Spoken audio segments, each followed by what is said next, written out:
Pues un saludo muy cordial a nuestros amigos de Noticias 22, al público televidente de nuestro canal, para hablar el día de hoy de Shimon Peres. Cuando pienso en este personaje, pienso en un gran estadista, un hombre de una inteligencia profunda, que precisamente tuvo la posibilidad de acercar los mapas de conocimiento al ejercicio de gobernar.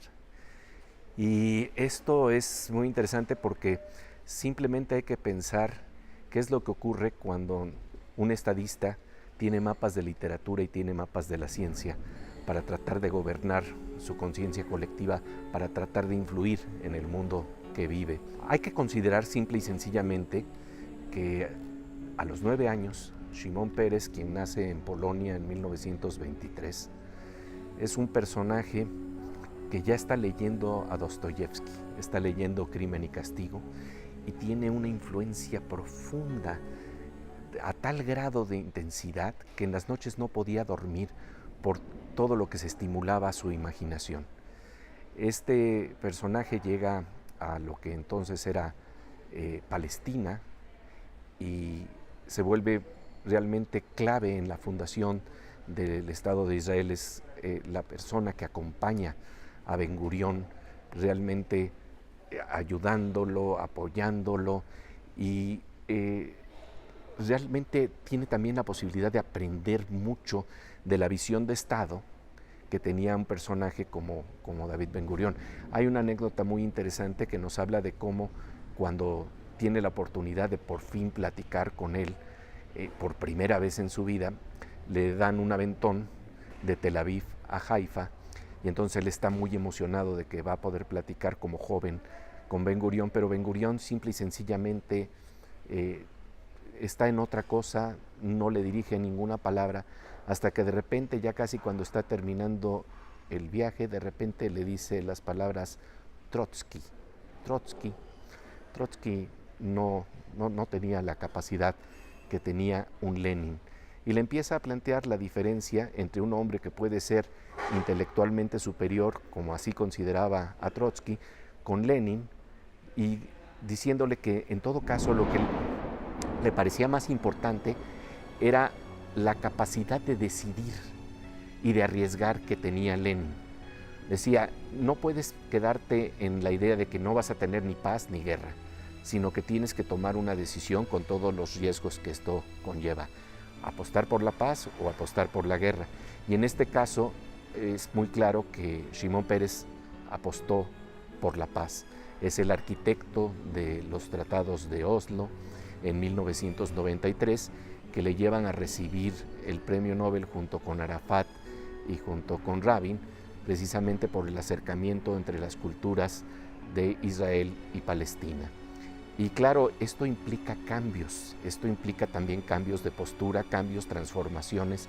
Y esto creo que es un elemento muy interesante porque hay personajes que se pueden quedar siempre aprisionados en una forma de ver la vida.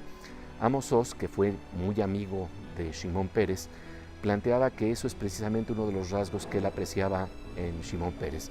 Un personaje que pudo transformarse, que cambió su percepción respecto al mundo palestino y precisamente apostó por la paz, con los riesgos que implicó la paz. Los riesgos fueron tales que sabemos que, por ejemplo, Yitzhak Rabin fue asesinado.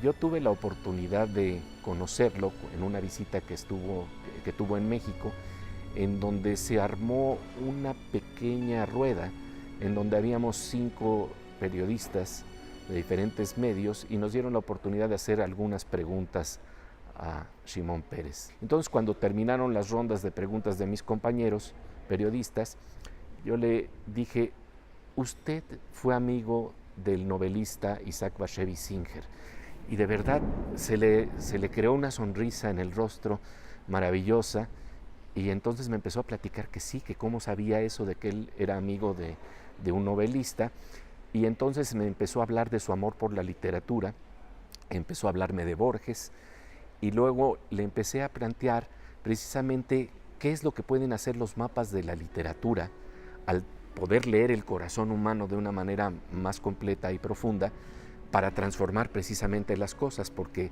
La literatura lo que tiene es un registro que va más allá de lo político superficial. Y entonces yo le pregunté si esos mapas podían resolver, por ejemplo, lo que en política se llama un impas.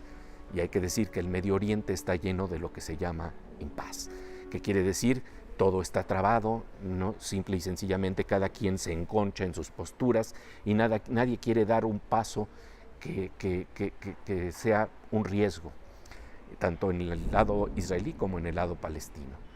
Y entonces él me contó del poder que puede tener precisamente las soluciones creativas e imaginativas, llevando la literatura a la vida cotidiana, por decirlo así. Y una de las cosas que más me conmovieron de Shimon Peres fue cuando estábamos hablando precisamente de este valor de la literatura para salirnos de lo superficial y de verdad entrar a un terreno en donde hacemos novela con nuestra propia vida, pero para transformarla, no más para quedarnos en nuestros prejuicios y en las zonas donde siempre nos quedamos. Él planteaba el poder de la literatura. Y me acuerdo que se quedó pensativo y dijo lo siguiente: la importancia de los libros es que no somos nosotros tan solo los que leemos los libros nos leen. ¿Y qué quiere decir que los libros nos lean? Tiene que ver con la posibilidad de que se vuelvan espejos para de alguna manera entender los capítulos de nuestra vida y tal vez crear nuevos capítulos con nuevas formas y nuevas soluciones. Para terminar, simplemente quiero decir que fue también un gran impulsor de la ciencia. Él decía que cuando estábamos en estos problemas de escasez de petróleo a nivel planetario y que estamos viendo que vamos hacia ese problema tarde que temprano, él decía, pero nosotros no necesitamos utilizar la energía fosilizada del sol, que es el petróleo, sino podemos acudir directamente a entender la energía solar y transformar las cosas. Y en este marco decía que por eso no había que hacer mucho caso a veces a ciertos expertos que han sido expertos pero en relación al pasado, y lo que se tenía que ser era expertos en relación al futuro, imaginar nuevas posibilidades. Ese es el mundo de Shimon Peres y por eso lamentamos su fallecimiento.